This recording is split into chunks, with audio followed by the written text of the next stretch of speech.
Ooh, greeting.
Oh, I believe that's good.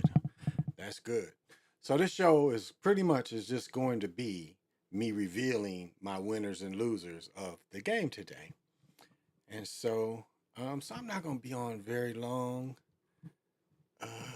Yeah, so that's pretty much what I'm gonna be doing. Let's see. I got all the scores, so I was trying to see. It was what did I miss? I think I got it all. All right, I think I got it all. So I'm gonna get into the scores right now. And so whenever people see this, and so I'm gonna go to the one that we just finished up with. So this is interesting, and this is the same chart I had this morning for those who watched this morning. This is the same chart that I had this morning, and through the chart, um, I put all my picks. There we go. And through my chart, I put all my picks. And what was interesting is I noticed when I did it this morning that I didn't add the Bills and I didn't add the Ravens to my picks. And so as you can see, clears up. I had scratched out. So when I did my pick, I had scratched out the Ravens and put the Bills. And so when I did my tallies, you can see that I did my tally to 11-4 because I thought the Bills were going to lose. So I put 11-4. So I end up 12-3 today. I end up 12-3. I didn't get the Dolphins pick. Dolphins, I think Cards beat the Dolphins. The Lions got beat by the Packers. I didn't get that one. And I lost Pats. I thought the Pats would beat the Raiders, was it? I think. So I end up 12-3. I've got one more game to go. The Vikings play the Bears. Isn't it Vikings play the Bears? Because it's conference. It seems like everybody is conference games. Um, um, Starting off the season, it seems like it's starting with conference.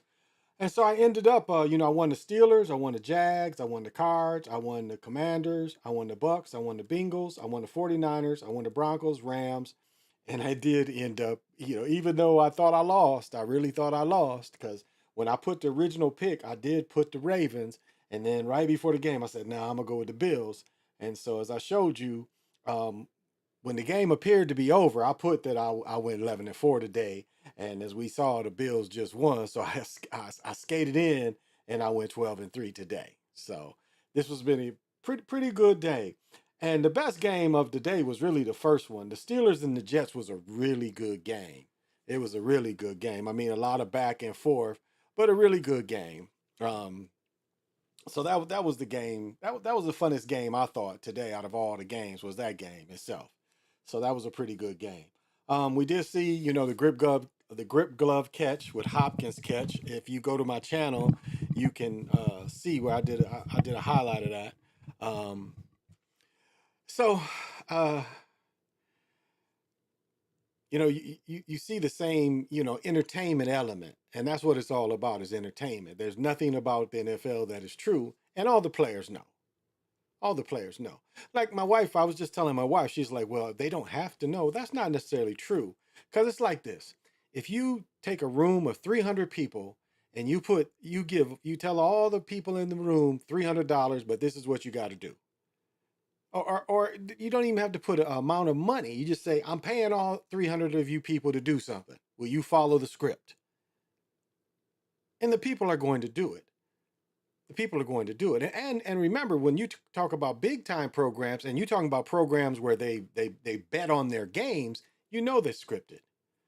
Now we can go back to the old days of the NFL right before a fumble. They do this. You can catch it. And I'll put together something to show this.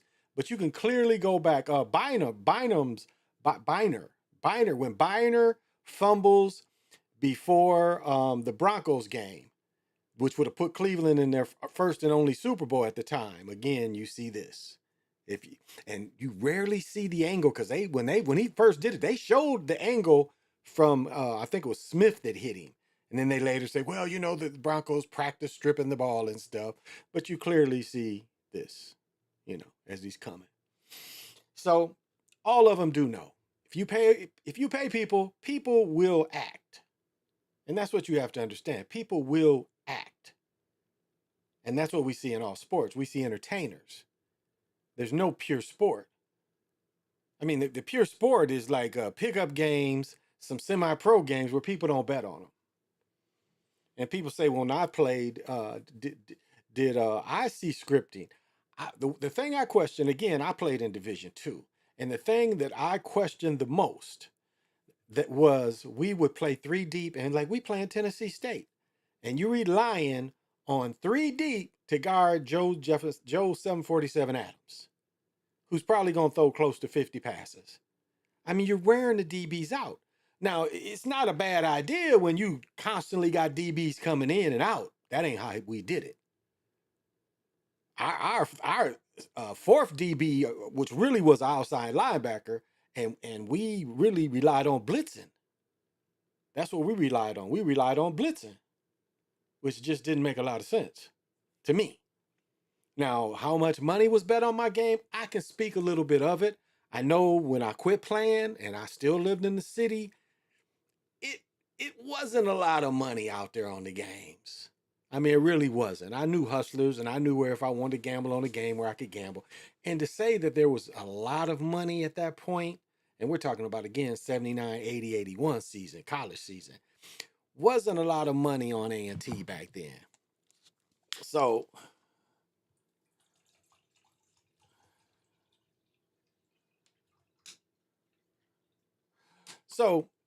to say that it was heavily influenced by bettors, I can't say. I can't say.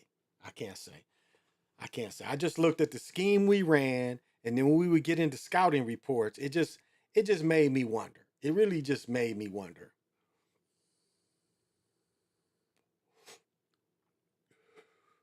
It made me wonder really, really why. The why always came up. Why are we running this? Why are we running the ball? It's like I played in a high school game. The coach was so happy, but we were behind and he ran the ball the whole third quarter, and it's like it ran the whole third quarter out for one score. And we down 2 touchdowns. What kind of sense does that make? You don't want to, grind the ball out when, when time is a thing. Hey, Mac V Production, what's happening? Thank you for joining. I appreciate you joining. Thank you for coming.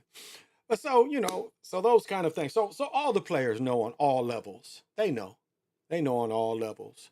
Like Zach Hubbard showed the hockey player where the is like a lone puck comes behind him, hits the board behind him, goes through the board like it comes to the side of him, but the side is still kind of behind, a hockey goalie, and it goes down the baseboard, circles him, stops abruptly, goes straight, then curves in front of him, and then zigzags in front of him and goes the other way where it's a goal. So that was the biggest, like, wow, this is it's something that's not right about this. That was obvious. Hey Johnny, thank you. Thank you, Johnny. And so we see time and time again, we see how they can electronically manipulate games. Um, because the electronics have been there. And then you can go back years ago. I think if Lorenzo had sent me a video years ago, but I had saw it on television first. And what it showed is it showed a football, and the football has a transmitter in it. And it had one grip glove. It came with one glove.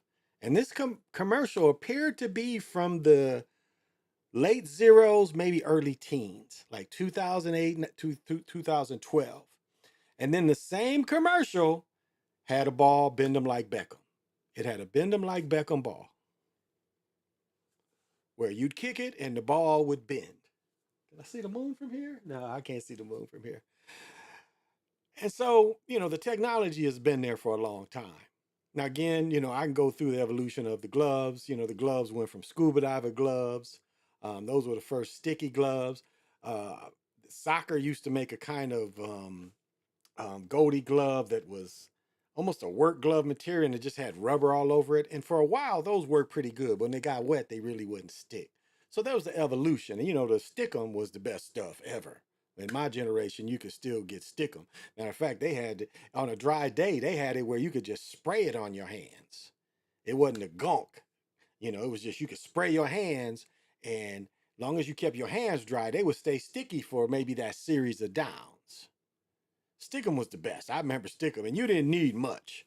You didn't need much Stickum. Like, it was funny when you showed Blitnikoff and I can't think of the other guy's name, Lester Hayes. They would have that shit gulped all over their hands, and the shit was so good that you didn't need that much. It's just the problem was it would get on the footballs. And so, the quarterbacks would, the ball would be staying in their hands. You had to constantly, get the footballs in and out. So, if you can dig that. So everybody knows it's entertainment. It's entertainment. It's entertainment. We see people who play the fools that get in unnecessary trouble. Moran is one exception. One example is how they'll play the fool.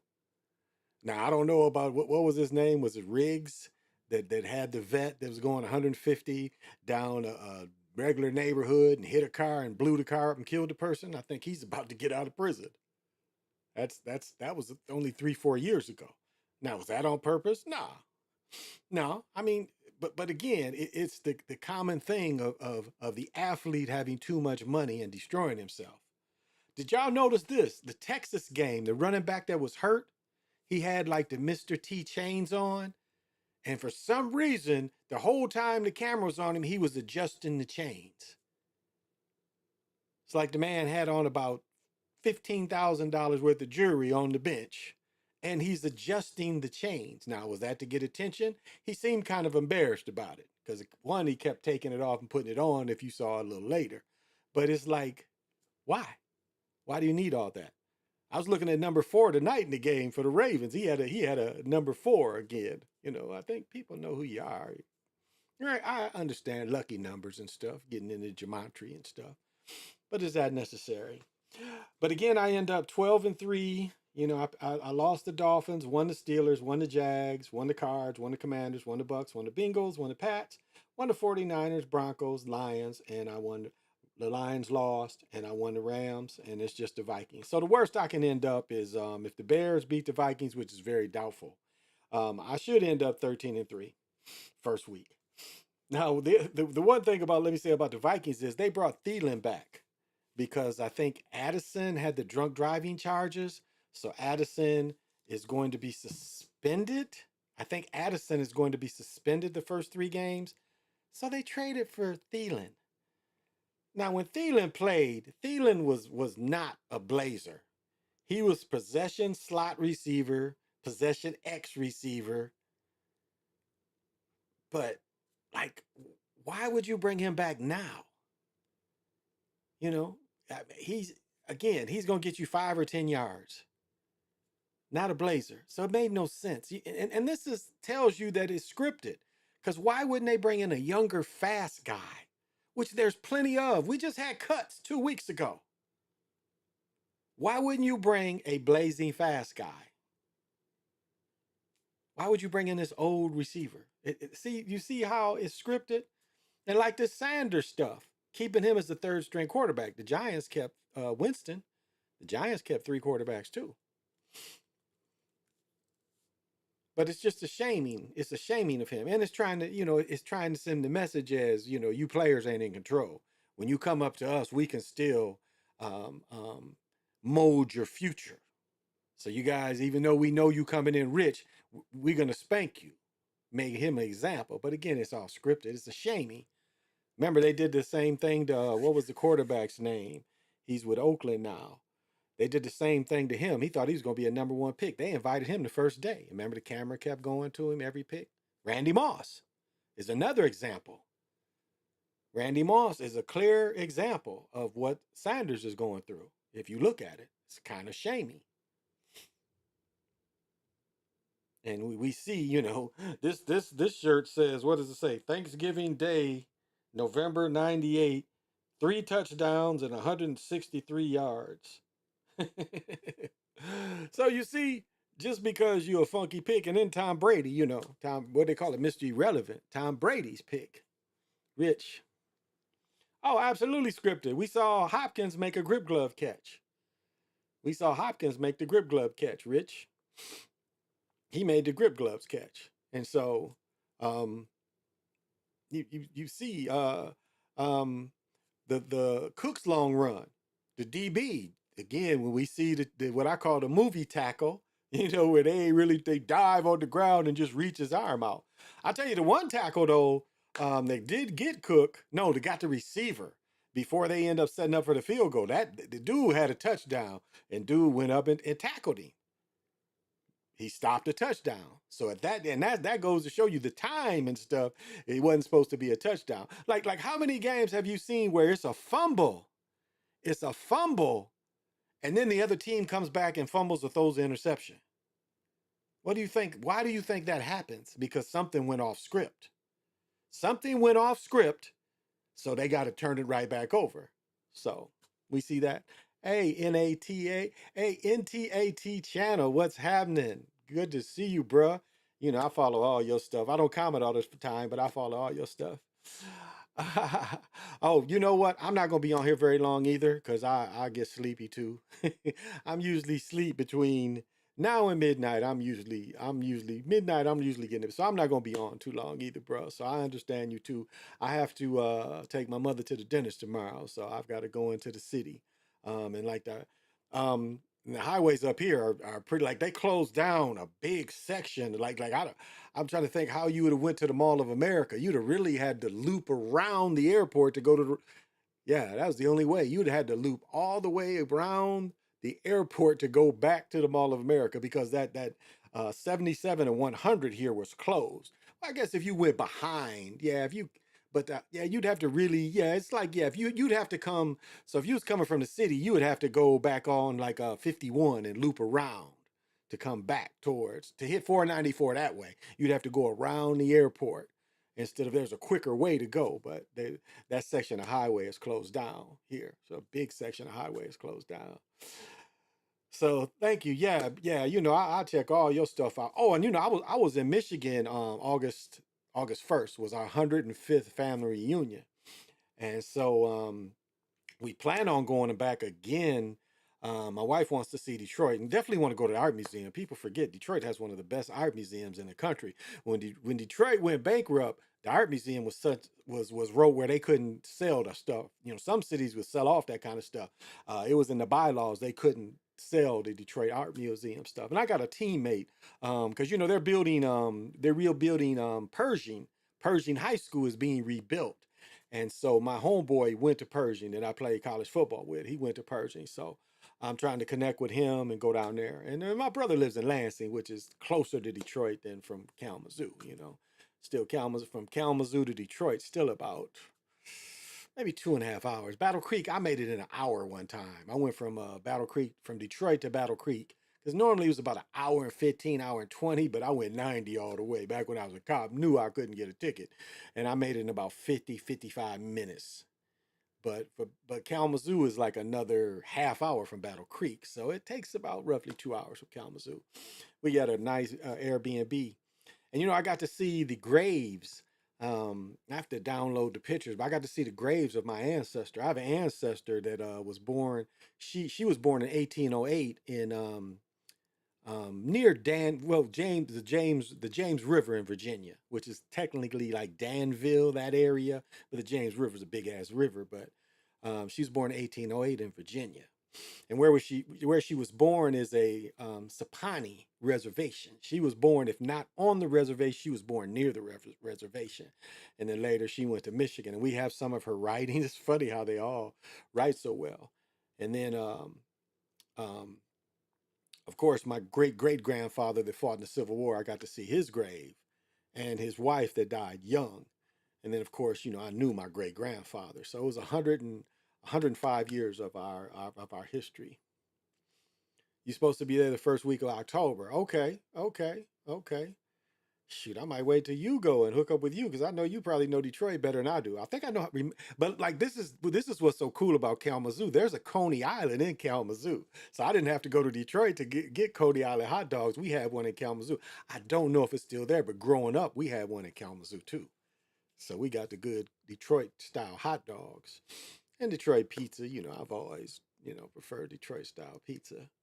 Chicago got Piggly Wiggly to get the hot links. I have to admit, but you could get hot links in Detroit too. So, oh, so I didn't have a lot.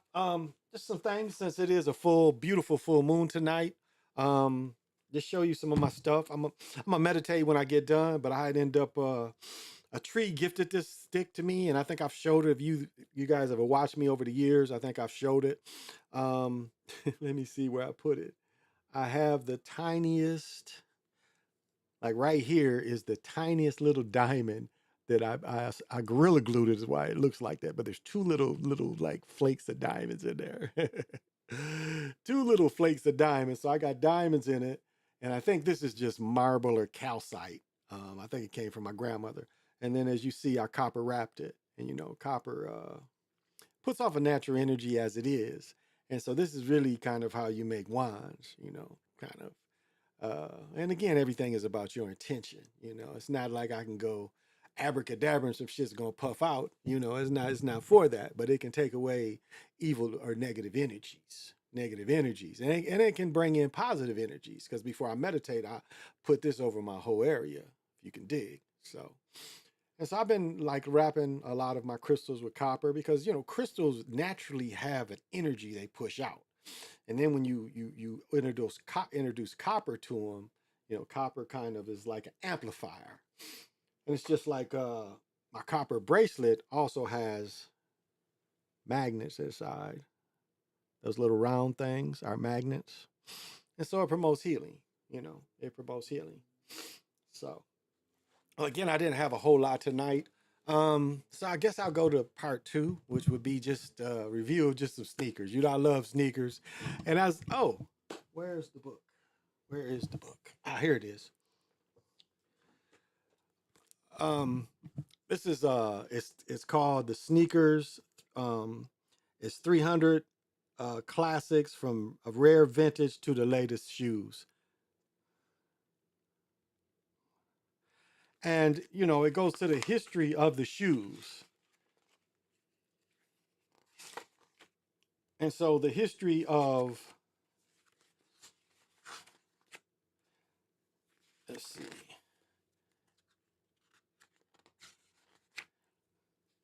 I want to see where let me see here. Oh yeah, here it is. So it gives a history, like a history of shoes in general, but athletic shoes. And the first really athletic shoe was this shoe right here. And this shoe is called the Foster. And this was the first canvas. This was the first canvas shoe put together where he put type of, it had a pump on it too to tighten the shoe up, but it also had the rubber soles. Now, if you guys didn't understand or didn't know, is that the people that started the push for rubber sole shoes was the rubber companies, BF Goodrich, PF Flyers, Firestone. These were the companies that used to make tennis shoes.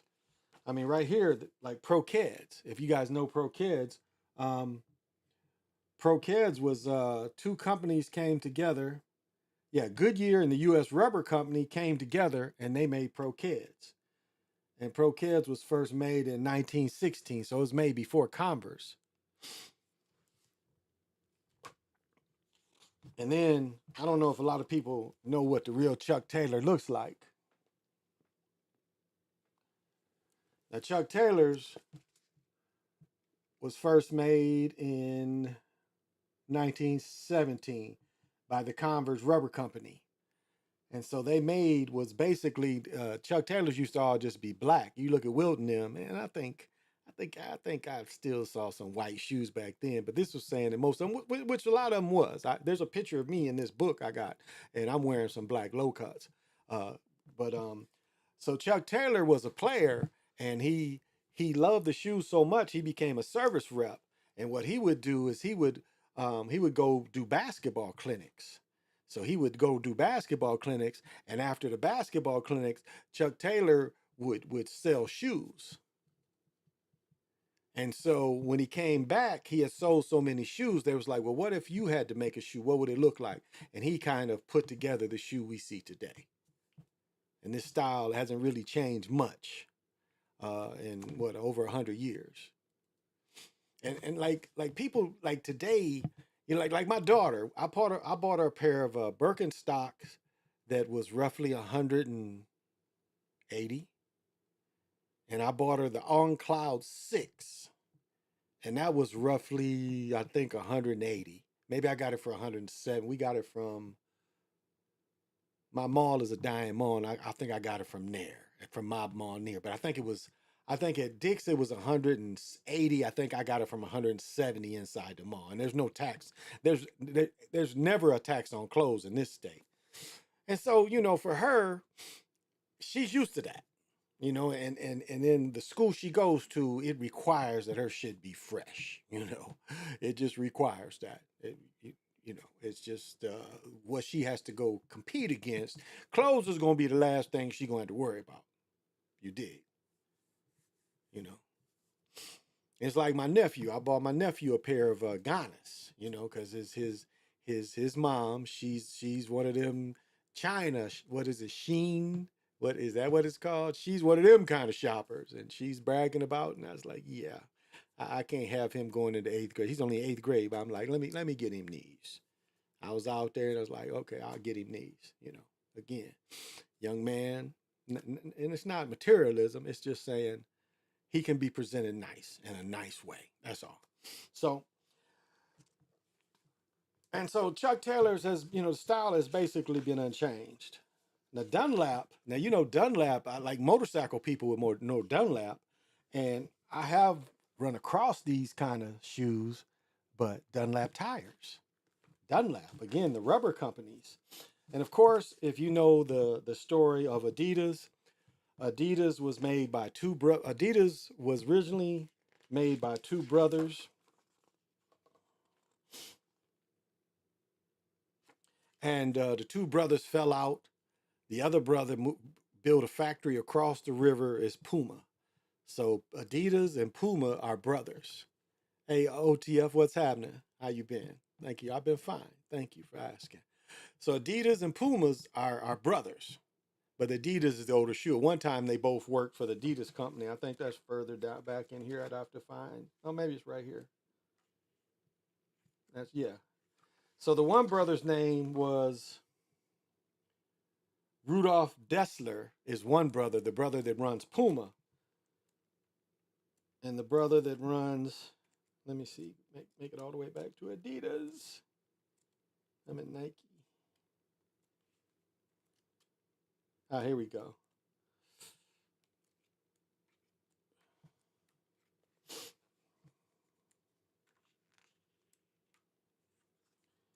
I think his name was Rudy Dressler.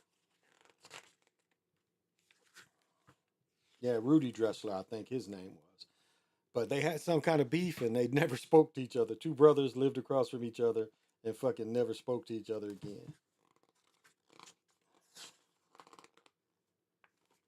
Yeah, I think his name is Rudy Dressler. No, Audi Dressler. So, and then New Balance is an early player too. New Balance has been around a lot longer than I realized. New Balance started in the early 1900s, but I believe this first shoe that was called a Foster that turned into New Balance. And New Balance, that'd be a perfect pivot. Yeah, I didn't learn till a few minutes ago. Oh, I didn't learn that until yeah that they brothers. So I just again this is just gonna be just I'm gonna have some fun. So again just showing some shoes. These are the Air Max APs, and let me see, I got these for $40.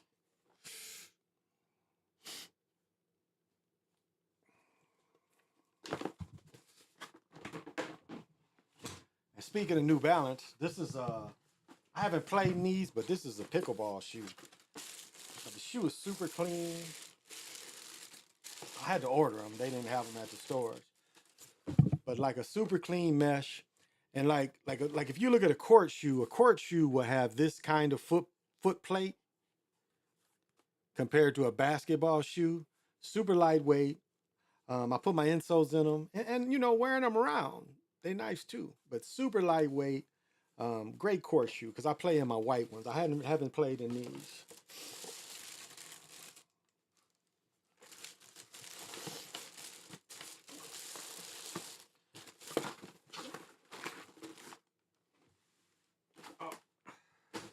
And like I get going back, I didn't finish my story, but going back to telling my story about appreciation of shoes.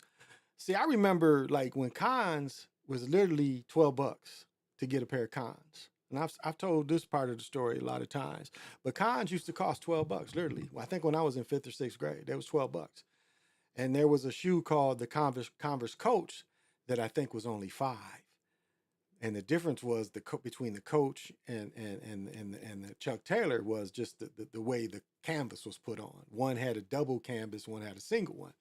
And I remember my stepfather said he'd never paid $12 for me a pair of shoes. Like that was too much. Because again, you could go to Zayres. Nick Taylor probably remembers Zayres. You could go to Zayres. You could go to Grant's. Kalamazoo is Miller Borman. You can go to these. You can go and get $3 shoes. Myers. Those of you from the Midwest, you familiar with Myers? Used to be Myers Thrifty Acres. They got everything. They got shoes. They're like a super Walmart, but they were the original super Walmart. They used to serve stoves and kitchens and fridges and shit. They used to have everything in that motherfucker. You know, so so that was his mindset. It's like, why am I gonna pay for this when all of them do the same thing? And not understanding that it was a social thing too, especially for young brothers. It was kind of a social thing. And so, there was appreciation. Like me having my first pair of cons, there was a total appreciation of me having my first cons. That people can't understand today. And so that's where my love of shoes come from. As I showed those airships. I'm not really, I didn't get those to wear them. Not really. I wore them a few times. No, I only wore them once. But I get them because of the history of the shoe. I do love the history of the shoe.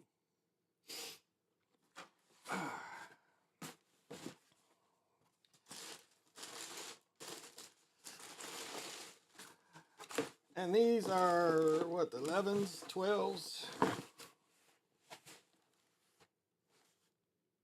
12 retros.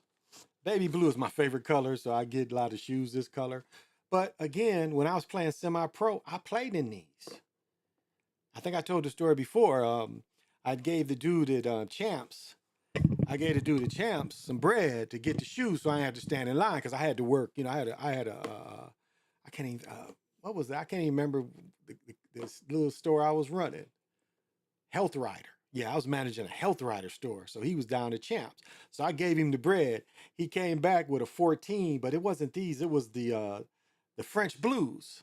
It was the French Blues. That was the first of this shoe that I hooped in.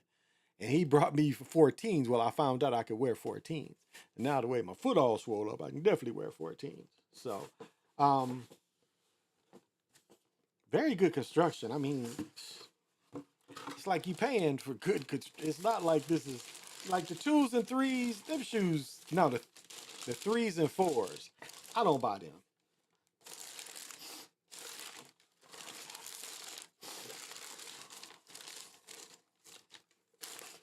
Oh.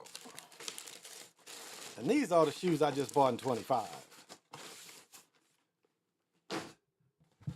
Now this is a shoe just for the love of it. Again, I love baby blue. You know, if you didn't know, Adidas or excuse me, Nike owns Cons. Nike owns Cons, Converse, but Converse operates separately. So you know, sometimes you take over a business and you put your people in there. Or they was like, look, this company's been successful. Your people, you run it. We gonna throw in the bread. Um, I love the colors. Um, as you see, even though this is nice soft leather, they do crimp. But this is the weapon that Magic wore. Magic, Isaiah, Mark Aguirre. The shoe that I wore in high school, we called the Dr. J's, didn't have this padding, didn't have this enforcement. It was, as I showed earlier, it was closer to this. And that's kind of why I bought this shoe. This is close to what I played in, except it's real close to what I played with in as a junior. Real close. We called him the Dr. J's because Dr. J kind of made this type of shoe. And he also wore a high top version too. So just a little history. And these I paid full price. I think now you can get about 90. I think I paid 120. Again, these are the shoes just from 25.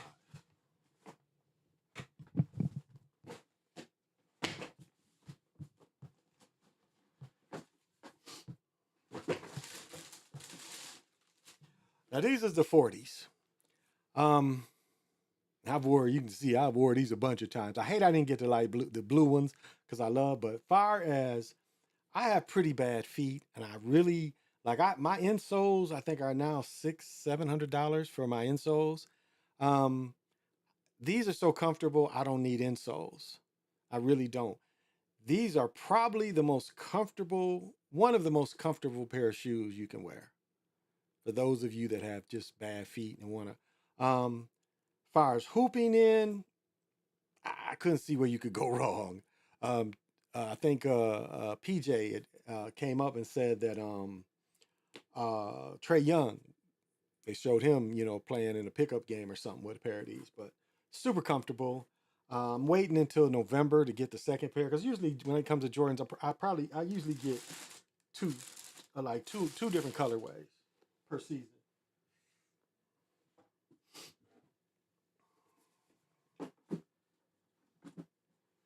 And I keep the box.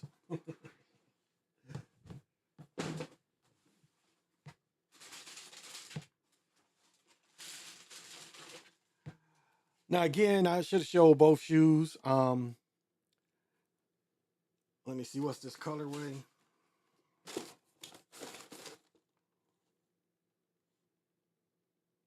This is what is this called? Sunset, Russer, Cocoa, and Endine Roulette or whatever. But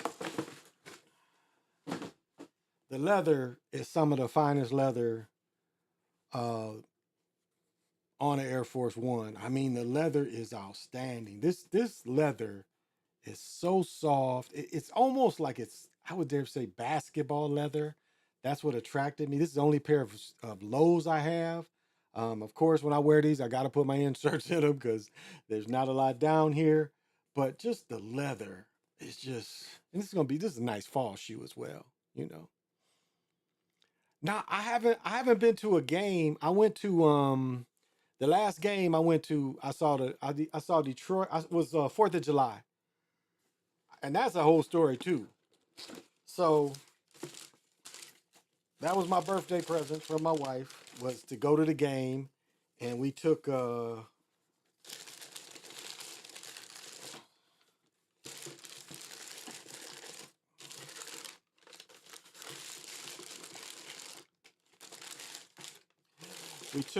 my son and his girl. We took my son and his girl. So I took basically two of my sons and his girl, my wife and I. We sat probably 6 rows up from the dugout in Target Field. So good seats, but it was like 700 for the five of us. Yeah. 700 for the five of us. Now that's not including food. Now my son and his girl bought their own food.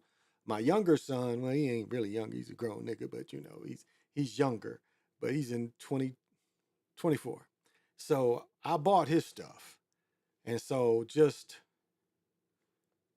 I bought him 2 beers, me 2 beers. Did I get nachos? What was it? 2 beers. Because the beers is damn near like, beers is $15. Waters is 5. A soda is like 6, 7. So 2 beers, that's $30.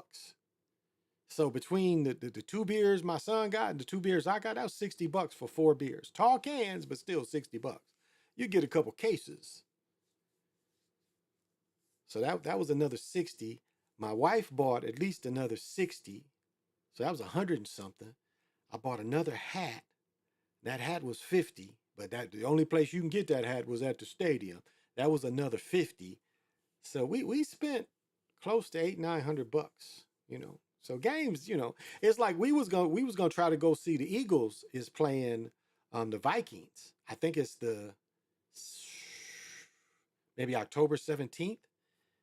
And tickets in the nosebleeds was two something, 240 for a nosebleed seat. Their last preseason game, it was some nosebleed seats, was 150, 160. It was really expensive. So we do have a friend. We do have a friend that maybe I'm gonna cut into him to see if their firm. I got a lawyer friend and his firm buys season tickets. I mean, he buys season tickets. You watched my video a couple years ago when I got married, where they're up there and all they food free. You sit up there and got one of them tickets. Everything's free. All the drinks is free, and I mean liquor, anything, everything's free if you sit in that area. But yeah, games is expensive. Games is expensive, you know. Yeah, it was 200. The cheapest ticket to see the Eagles, and the Vikings play was $240, and that's sitting way up. And when you sit way up, the most uncomfortable thing is like when you got to go to the bathroom or you go get food, because it's stairs for days. Like, think about it. It's like from the nosebleeds, it's 20 rows up from the nosebleeds. It's like you up in the nosebleeds, but it's like the first level of the nosebleeds ain't bad. You ain't walking. But if you sitting up, like I think it's 23. I think it's 23 sections in the nosebleed. If you sitting up there in 18, 19, like the last, was that the, no, that, yeah, one of the last games I went to maybe was 23, 24, 23. My friend got free tickets and we set up in 18. So, you know, my daughter's like, it's not bad. It's not bad, but all those, you know, I don't like all those stairs. Whereas we sat with the lawyer, you know, it's just walk around the corner and go into place and go eat. So, you know, it's sitting up there that's the hassle. It's going back and forth. So it's a workout. Subscription like $13. Oh, to get the NBA, pass. Oh, a year to get the NBA pass. Yeah, the games is like football is. We went to a game in 19, and we went to a bar before, and I mean we really got drunk. It was 2-for-1 drinks, and we spent, the bill came, and we spent about $300. It was 6 or 7 of us though, so you know that wasn't too bad. The tickets, my son bought the tickets, but the tickets was still, and it was like 8 or 9 of us together. So I think the two tickets that day, because we had pretty good seats, but I think the tickets was $250 each, and that's all we all sat pretty much near each other, so everybody had spent. So when I broke all down the math, it was like a group of 8. We spent something like almost 3 grand on the afternoon. Because when we left, we went to the bar again and we ate and stuff. And you know what that bill was. But with the tickets and everything, I think it was close to maybe 20, 26, 2,700, something like that. So games expensive. Games are expensive. And I haven't been to a Timberwolf game since 23. That was the last time I went to the Timber. And those are a little more reasonable. Because the nosebleeds ain't really like you can get the first row of the upper deck are really good, decent seats, really decent seats. But last time I went, I think we was on the main level, so, and they're not as expensive. Yeah, so yeah, games get expensive. It gets expensive. And now the Vikings have a better team, and with the Eagles coming in, it's probably now again maybe I could find a scalper, but again, it's hard to say. My son was like, I guess the tickets of the game day you might can get a little cheaper tickets, so we'll see kind of how that works. But it's just an expensive day, and then you have to. It's cheaper to Uber down there or catch the train, like Uber. Like I would Uber to the Mall of America, and then I could catch the train all the way into town. So that would just, I really wouldn't have to do too much driving. And then I could just Uber back from the Mall of America. I think the train ticket is $1 or $2 just to ride into the city. That's what's easier. I really like, I could even go to where my mother lives, which is closer to me. Well, I don't know. I think the Mall of America is slightly closer because it's a little more south. It might be closer to me, but I could do either way. Go to St. Louis Park and take the train down. So parking is always a consideration too when especially you going into the city. Parking is always a consideration because sometimes I think when we went to see the baseball game for the Twins, it was $25 to park, and that was again 2-3 hours you park down there, but I think it was $25 just to park park in the city. So it does get to be expensive. So that's the thing with games.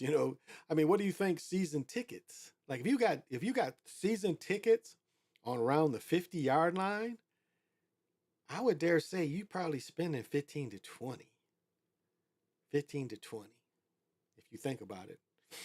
Again, the games sell by the importance of the game too. And all the Vikings got a good team, so games go like that as well. So time is it? Okay, I ain't gonna go too much longer. So that's to consider. So Timberwolves is probably the Twins isn't bad. I mean, we could have got like we went the first game and her job paid when we went back in May. It was colder than the motherfucker too. It was like we was all sitting under the heaters, standing up because like where we sat, we had good seats.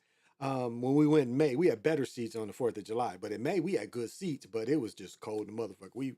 I mean, everybody's bundled up, and then like they have heaters. They like to go down in the seats. They have heaters, and everybody's watching the game back by the heaters. So that was kind of interesting because it was chilly. It was a chilly day. So I don't know. Like now it's cold up here now, and I don't think the Twins are gonna make the playoffs this year. So. It's chilly up here playing, so maybe it might be cheaper to go to another baseball game. And we got a triple A team, the Saints. So, and that's a fun game. So I don't know. I don't know if we're gonna make a base because it's cold up here now. I mean, today was decent. What does it say right now? It's 50 right now here. And you've been following what they say about the Farmer's Almanac. It's we're gonna get a real winter. We haven't had a real winter here in 2 years. When my nephew graduated in 23, that was the last real winter we've had here. It's been mild, like usually we get 70, 80 inches of snow a year. Last year, I think the last 2 years, I think it was under 20. I think we had one snowy day. That was it. The snowplow's happy in the motherfucker. But nothing real, nothing like we had in the winter of 22. Nothing like that. Where we probably had about 80 inches, where they had to, when the shit flooded, when the shit melted, it started flooding shit, with so much snow. But in the last 2 years, we haven't had that. It's been mild, So this year they say it's going to be colder. Ah.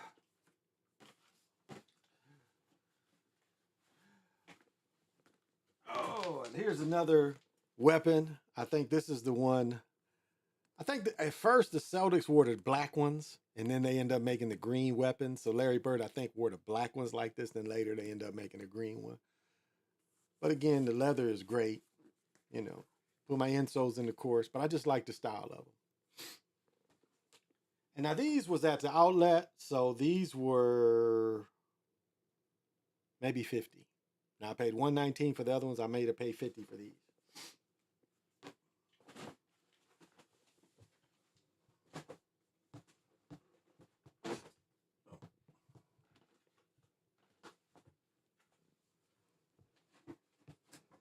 And these I was kind of lucky to get.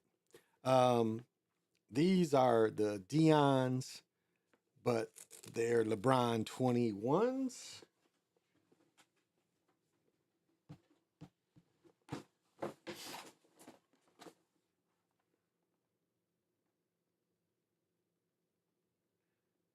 What are they called? They're Prime 23, but these is LeBron 21s, is what the shoe is. And these are super comfortable. Yeah, I can take the inserts out. But they fit kind of snug, so I don't know. But these, the box had them listed as 169. They were 30% off, so I think I paid 102.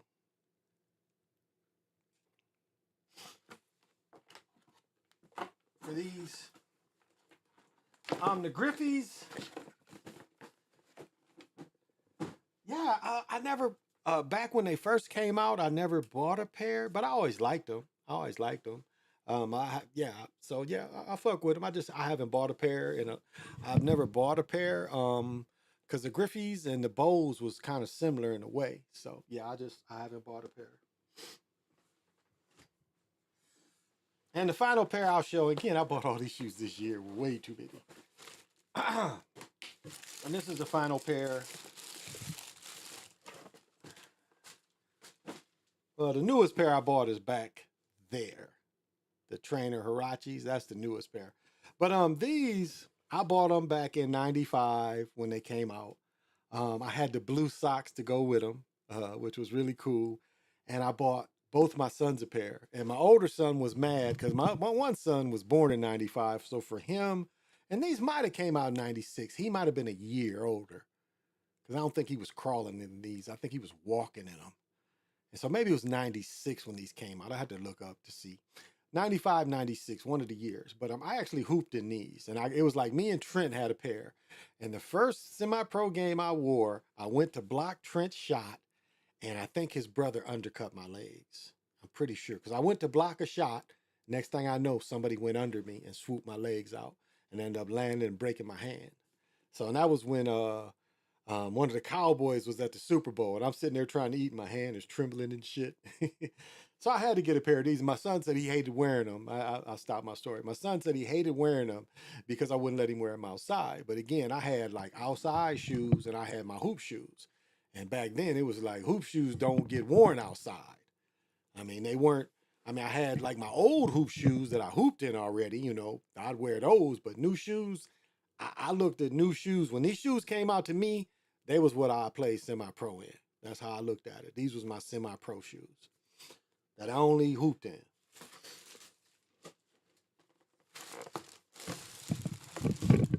Oh. And so the way it looks, I think I'm only gonna buy one more pair of shoes before. Okay, yeah. Before the year comes out, I'm gonna buy those other Jordans. Let me see if I can. Oh, here's a pair.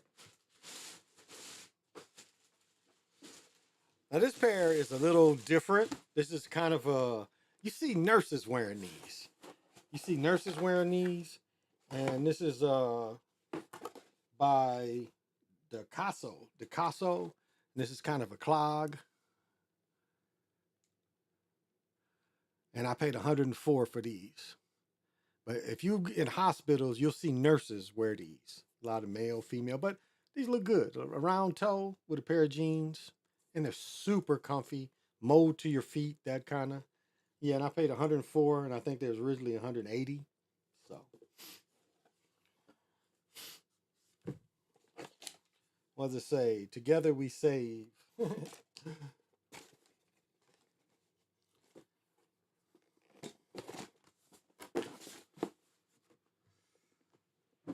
So yeah, I think the Jabars came out. Jabbar has a shoe. He had baby blue ones come out, and I passed on that. The newest bricks came out this weekend. The fours. I don't fuck with fours, you know. Uh, ah, yeah. The WNBA players. Good question. The WNBA players. Let me go back into history. People forget before the WNBA. Oh gosh, I had it, and I wrote it down somewhere, but I don't have it right here. I looked it up, and it told me the name of the league. But before the WNBA played, again, the Olympics was their glory, but now they've been playing overseas. Now you have to keep that in mind. Professional basketball overseas have been forever. That's where, they, and still, they make more money overseas. Russia got fucked up by Griner and the Ukraine war. But before then, that's where they made their money. They made their money playing over there. WNBA season, remember, used to be only 30 games. I think now they play up to 50. But anyway, what I was saying about people forget is the old WNBA was about booty shorts. They played in volleyball shorts and they played on 9-foot rims. I don't know if y'all remember that or not. They probably only showed maybe a season, but they played on 9-foot rims with booty shorts. The shorts like volleyball players. That's what they had before the WNBA. And let's keep in mind, they have lost money every year. Even with Caitlin Clark, they still lost another $20 million. They gave them a great deal that the women turned down. They shot themselves in the foot. They were really going, because again, they're not operating at a profit. They are not operating at a profit. And that's just what it is, even with Clark. And now they fooled everybody into letting Clark be, pretend like she was going to come back when they knew she wasn't going to play. So, how do you guys, how does any business look at it? You've had a business that you have to subsidize, and the people are complaining. Now the complaints they had about all around health insurance, I think that's reasonable. Again, how many years have you played to get that? Because you have to play in the NFL. Well, I just read it. What is it? 3 years. Is it NBA? Or yeah, okay. So in the NBA, it's 3 years. You get health care for life. If you play in the NBA for 3 years, you get health care for life. If you play for 10 years, your family gets health care for life. So there's certain, you have to hit certain plateaus for that to kick in. I think they just gave the WNBA players, if you in the league, you get year-round health cost, which to play a sport. But again, it used to be only 30 games. They only played a 6-8 week schedule. And so for them to demand this type of money it makes no sense. Now, what I suggest is, if they are so confident that some of them players, them rich players that's just retiring, going into the Hall of Fame, let them put bread together and create a new league. So they're not subsidized. And we'll see how long that lasts. They'll be back in them booty shorts and 9-foot rims again. And I think Sly over and over again is like, you look at the product of the women, you have dudish looking women. And, I'll say growing up, I didn't see that. The women that played basketball, other than Mel. I grew up with Mel, and Mel was always a dude from the time we was little. We was in elementary school. It's just like her skill level for girls was above, but when we was in elementary, she could compete. But once we got in junior high, she couldn't play with us anymore. It's like the talent rose that much more. But she was always dudish, but only her. But then when I went to college, I was exposed to what you see today. These unfeminine women. So, and I've really tried to analyze that kind of thing. I've really tried to analyze what is it about basketball that changes the women to a more manlyish kind of persona. I've wondered that. And I've looked at it because when I refed, my 20 years of refing, my 20 years of spending almost every weekend in Chicago refing young people in these different leagues, different tournaments, AAU, MYAB, all these different leagues. And it just, you looked at the girls and at a young age, even up to junior high, they were still pretty feminine. But then once you started running to the high school girls, you started seeing a little bit of a change. Now, one of my cousin's coaches, and I look at his girls, his daughter, they all seem still pretty feminine. But I can say I noticed a change from junior high girls to high school girls, and I don't know if it's the way they work out. It's hard to put my finger on what changes them. And remember what Wiggins said when Wiggins was playing here. She said 90% of the league was gay. That's what Wiggins said, and she got harassed for not being gay. And it's almost like it's expected of you, is from her vantage point of what she was explaining, that it was like they didn't like the girls that wasn't gay. They wanted it to be basically a gay league. If you listen to Wiggins, her father died of AIDS, played baseball. So that's something I never understood, and I still don't understand it. What changes the girls? Because they seem like, I don't know. It seems like basketball changes them. So I don't know. But yeah, they're not worth the money they're asking for. Again, start your own league. Don't be subsidized, and see if you guys can make money. I just don't think the interest is there. And they're on TV. I mean, hey Joey, what's happening? Thanks for joining. And make no doubt about it, they're on TV every other night. I mean, now that college football is in and the NFL, you're gonna see less and less WNBA games. I'm pretty sure if I read right, I think the number one seed is going to be the Lynx again.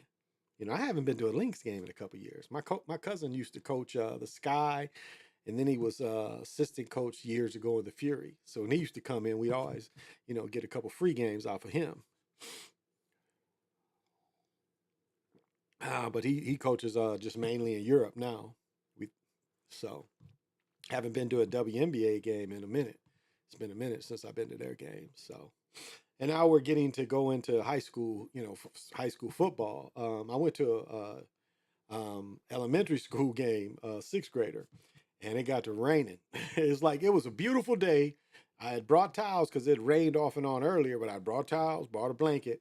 That rain came back in. We didn't have raincoats, so we left. So I'm gonna catch another one of his games just to give him support because I love the game. They play in little fast 8-minute quarters because when it rained, it was into the second quarter. So they did finish the game, but them parents had to be out there in that wet, and I ain't trying to be out there in all that wet. So I might go to a high school game this Friday. I think my daughter went to her high school game last Friday. So I might take her to the game this Friday. So we'll see how I feel, if I feel like going, because it's not that far away. I could take her and her friends be there, and I could go pick her up. Hour or two later, go pick her up. So because it's not that far away. Like when you stay south, a lot of these little towns ain't that far away. So Jamar, thank you for joining. So stuff is not, the city is spread out. It's like 11 counties, I think it's 3.6 million people in the Twin Cities. And it's like funny, when you go to Michigan, between cities is country. Like if you go from Battle Creek to Kalamazoo, you on country roads. If you go from Battle Creek to Pawpaw or some of the southern towns that you get near the border, it's country. Up here, when you travel within the city. You still in a city. You may be near a different city, but it's all city, city, city, city, city. Like my brother-in-law lives basically about, without traffic, I think it takes us about 35 minutes to get out there. With traffic, it could take up to 45 minutes to get out there. But again, it ain't really country. I mean, where we're going, I mean, you may see like grass and trees, but behind them grass and trees be cribs. You know what I'm saying? It's like it's all city driving pretty much until you get beyond the 11 counties that's considered the Twin Cities. You dig? But it's funny in Michigan, like to go to Detroit is like You go and buy these cities, but you don't go through the cities. Like you go, if you go from Kalamazoo, you go by Battle Creek, you go by Marshall, you go by Albion, Manchester, where Madonna's from, Ypsilanti, Ann Arbor. You going by the cities, you ain't really going in the cities when you take 94. You ain't really going in the cities, you going by the cities. Because it's just the way Michigan is. The cities are so spread apart. Same way like you go to Lansing, or you go to Saginaw, Flint, them cities. It's a lot of country between the cities, so it's a lot more country. But I'll tell you, we went up north. We went up north to Ironwood, Michigan. Yeah, Ironwood, Michigan. Hey, all biz, thank you. Thank you for listening today. I appreciate it. But we went to Ironwood and we went to the Nicolette something National Woods. It was Bigfoot up in there. They was like, watch out for moose crossings and watch out for Bigfoot. I mean, we still cell phones, which was interesting, but I mean, we are deep woods, but on a highway. The highway going through. It's like we pass in little cities where people are driving ATVs on the roads. And you can see signs where no more ATVs between here and here. But anywhere where you gotta drive and it says watch out for moose, and moose are huge. Moose probably stands close to 6-7 foot. It's way taller than me. Your car hit a moose, you fucking your car up.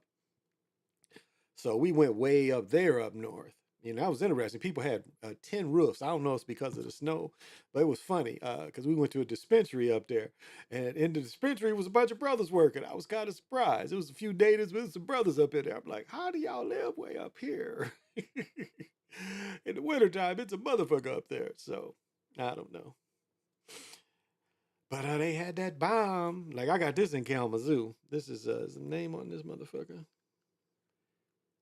They call this 10 extracts max, and I've had this for a month and it's still full. I mean, I got 3 more like this. Shit, and like when you sign up these dispensaries, or the first time you go, they give you so much bud. I think I got almost an ounce of this, buy one get one free kind of shit. Yeah, he's definitely an NFL quarterback. Yeah, he definitely is. He has the skills. And he reminds me of a mobile Doug Williams. I think a little more accurate, but more mobile. Same kind of cat. Maybe he's slightly taller, but a rocket arm. Yeah, definitely. I mean, Flacco. Come on now, Flacco is done. Flacco is done, and as I started off talking the show, it's a shaming thing. That's what it's about with him. It's a shaming thing. Again, Randy Moss was a late pick. What's the court? Geno Smith. Remember what they did to Geno Smith, and Geno Smith ended up starting. And remember when Geno Smith was about to have a breakout season, the dude broke his jaw. Do y'all remember that? How they held Geno down? Geno was about to have a breakout season, and they broke Geno's jaw. Same like with Michael Vick. Same like with Michael Vick. Michael Vick was about to turn it out. What did they do? Kind of like what they did to Ali. Slow him down. Put him in prison for a few months to slow him down. Let him not train. And that's I've talked about that before. Like, how do you go to prison not train? Same with Mike Tyson. Same with Mike Tyson. How do you go to prison? He could have fought in prison. That's not unprecedented. What's his name? Ron Lyle. They used to show Ron Lyle's when AB before ESPN, when ABC had Wild World of Sports, they showed Ron Lyle fight in prison. And you telling me Mike Tyson can't fight in prison? Now again, it's the states, but they had like a state championship for each prison when they was pushing boxing. So boxing to me was the perfect place to stay in shape and work out. So. But they did Michael Vick the same way. So shamed him and gave him his bread back. But people don't forget that it was two European cats that got charged with the exact same thing, doing it the second time. Second violation of dog fighting in Virginia, they got a fine. So, And as I said before, dog fighting down south is common, just like I think it's South Carolina and Florida. It's legal to fight roosters, I think. I mean, when I lived in Greensboro, I mean, it was a place where we could watch rooster fights and dog fights all the time, every weekend, and probably all during the week. But I know for the weekends, I can only speak when I went. It was weekends. But it's every weekend if you want to see dog fighting. And New York, I've been to New York where people have big giant lofts and they fighting dogs in them lofts. Pretty common. Pretty common. You know, not saying inhumane, humane. I'm just saying pretty common. So I think he's having issues with ingesting defensive coverage, also trouble adjusting to speed. I don't know. I don't know because he played in the conference where the competition, no, it's not the same, but the competition was good. I don't know. I've studied him pretty good, and you look at him going through his progressions, and you know, because let me say this is there's not any new defenses that you're going to see now. Speed of the game again. You got cats now, and guys are older in college that the speed is there too. Now I think what we have to say would be different is talent level. Is the talent level a little greater in the NFL? Of course, of course. So I don't know. I think the way he there's not going to be any defenses that he hasn't seen, and studying them. That's the other part is the study. I mean, he's already shown that he's a good studier. So I don't know. I don't know. I think let me see where I'm at. Defense coverage, also having trouble adjusting. I don't know. I don't know. Vic was going to blow up. And yes, a lot of prisons had boxing in them. My brother was locked up in Jackson. He boxed there. Brother Nick, homeboy, you know, we used to go hoop. We used to play semi-pro games in Jackson all the time. I mean, all the time. I've been in Jackson prison so much you might have thought I was there. But we played weekend tournaments and come back multiple days. You know, like it's like, you know, the people up top being caged, you know, they're caged from the court. But yeah, we used to hoop in. I mean, they would throw tournaments, and you know, you had to pay to get in the tournament because you know, if people had the semi-pro tournaments, if unless it's a money tournament or a trophy tournament, you still got to pay to get in the tournament. And so Jackson used to have that all the time. But yeah, it's very, very common to have sports in prison. Very common, very common. Pee Wee Kirkland, you know, they was taking him from prison to prison, hooping, where he's scoring 100 in the game. I watched a dude, Tim Reed. I watched Tim Reed score 100 points in a game in Jackson prison. So very common.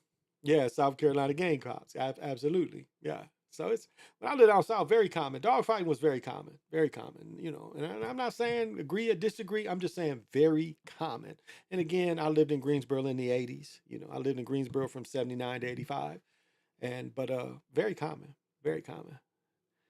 Oh yeah, Pee Wee, yeah, Pee Wee could play. I mean, the New York Cats. It's interesting if you look at it, it it's like the Michigan. Well, no, I can't even say Michigan. It was like if you break down parts of Michigan the way they played, like you look at brothers like Isaiah and them, and you know all of them, Tim Hardaway. You know, you see a lot of the guards, the tough guards. Now, Mark Aguirre, again, when Mark Aguirre came through, he was like he was a slow magic, very very slow. He wasn't very quick but strong. But you watch the Detroit players like Gerving, Spencer Haywood. It was a more finesse, especially Gerving. Now Spencer Haywood was a bigger cat, but again could move. Ralph Simpson, you know, not Sampson, Ralph Simpson. You know, Ari, what's his name? Ari I do or whatever her name is, her father. Um, you saw a different game, and then Kalamazoo was definitely everybody beat people on the dribble. They're even smaller cats. I mean, the threes was, you know, back when there wasn't no threes, everybody you tried to beat them on the dribble. Wasn't Vic just a money man, and his cousin was in fact the dog fighting trainer? Yeah, well, it was like he had a group of guys. Like the main one that told on him was a dude he had carried since since he was in high school. You know, it was a guy he carried from high school. The main one that turned on him was the dude that he carried in high school. And everybody knows, like, if you have a dog that loses, you kill the dog. That's because you don't want to breed that fear of losing into another dog. That's just, you know, So when they say Vic drowned a dog, that's what they do. The dog loses. They kill the dogs because you don't want to breed fear in the next dog, because that's what losing does. It breeds a certain type of fear. So yeah, he was basically, yeah, they was living in a crib. He wasn't living in that crib with them dogs behind it. He was living in another crib, but he put his guys in the crib, and they turned on him. Had to play against Kansas State, University of Houston, Miami, Arizona. They run pro style 3-4 defenses and cover two shells. Yeah, yeah. So it's not going to be a lot more that he's going to see. Um, but yes, is he going to see better people at positions? Absolutely, absolutely. Because again, Kansas State is weak, Houston's weak, Wyoming's weak, and Arizona State are both weak again this year. But again, it's not a lot he's not going to see that he hasn't seen. Again, every athlete is going to be better. Yes, I'll agree. Every athlete is going to be better. So I love dogs. I don't have the stomach for it. Yeah, I couldn't do that to it. It's a gruesome thing, no doubt about it. It's very gruesome to watch the way they do that. I think I've told this story before. It was like I used to get Chinese, and it was like if I had to wait for Chinese, it was literally the Barnes was behind the Chinese restaurant, and you could just walk down the path, and you walk into where they was fighting dogs. So some afternoons it's like I was waiting for my Chinese, or I tell them I'm gonna go watch. I order and give me about a half hour, and I'm gonna go back and watch and bet on the dogs. So. It's some gruesome shit. It's cockfighting not as gruesome. It's really gruesome to watch another dog kill a dog, no doubt. It's gruesome, no doubt. I haven't been to any since. Shit, I remember some kids was fucking around in the playground, and my daughter was playing. The dog was off leash, and up here you got to have a dog on a leash. And they thought that was funny, bringing the dog in near the sand. And I had to pull that pistol out, and I was like, I will shoot your dog. You get that dog a step closer to my daughter. If you get that dog on a leash. Then I called the police on them. The police took them away. It took them and the dogs away. Like they're making the dog aggressive. So they're like, well, he has a gun. Well, I got a right to defend myself against the dog. And my daughter at the time was in 4th, 5th grade. So, and they're already making the dog aggressive. So. So yeah. But getting older, that's you see a lot of different experiences. Again, I haven't been to a dog fight in shit 40 years. Yeah, I like y'all fucking around too much. Y'all playing too much. Quit playing. Quit making the dog aggressive. They making the dog aggressive, and we're at a park, a kiddie park at that. It's like I ain't talking about big swings. I'm talking about the little like she's like 3rd, 4th grade, so it's the monkey bars and the slides. It's all that kind of stuff. You making the dog aggressive. So and it was a German Shepherd too. So I'd have laid that dog down. Like, you get this dog, or I'm gonna shoot this dog. So sometimes you just gotta be protecting and thinking ahead. What if the dog just snaps and you ain't there to react? You have to protect yours for sure. And as I said earlier, now my daughter's a junior at high school, so that's a trip. My youngest, my oldest just turned 36. My oldest is 36. I've got 36, 30, 24. My other son is about to be 23 because they're only like 15 months apart. My ex-wife stayed pregnant for 2 years straight. And then my daughter's 19. She'll be 20 in July. And the youngest she just turned 14. So she's young for her grade. She's young. But here, as long as you turn the age before September, like my son in Michigan, in Michigan it's December. If you turn the age up to, they give you December, not this state. I remember my son he turned 5 in September. I'm like, hey, I argue with the people. He's like, Mr. Macon, he was born after the 1st, so he can't start till next year. I'm like, oh. I'm, getting jacked up, yelling at these people, and I'm like, oh. So that kind of thing. Well, guys, yeah, it's way after my bedtime. I got a busy day. Thank you. I think Wednesday I'm gonna shoot to do my picks, even though I've got them now. But I'll wait till Wednesday to do my picks. A couple other things. I'll say this in closing. It's a full moon. It's the corn moon. It was the blood moon. For those of you that like that kind of energy. There's a lot of energies. There's a lot of feminine energies that come in through this, and this is the moon is always a time to celebrate that kind of energy. You know, the divine feminine that is out there. Um, you know, the moon is also a type of waves. You know, the way that it controls the ocean. It's a kind of waves, and that's how, like, you know, change is. Change is like a wave. You know, if you look at what change is, and some people look at change as the enemy, because change could be joyful and change could be dreadful. You know, so change is kind of looked at as kind of the enemy in a way. And so this is also a time to kind of cleanse yourselves of the negative changes that happen to us all. This is kind of a way to push that off of you. So how long it lasts, I can't say, but it's a time that if you put your intention to it, you know, the waves of the full moon can kind of push some of that off of you. Again, we live our own destiny. Things affect each other differently. You know, we're all affected differently by different kind of as the heavens move around us. You know, and you know that really gets into time. You know, time is everything. Time is literally everything. That's what people don't realize. Time rules everything. Every moment of our life is ruled by time. The heavens is ruled by time. The stars, the planets, everything is ruled by time. As you see in me, it's time.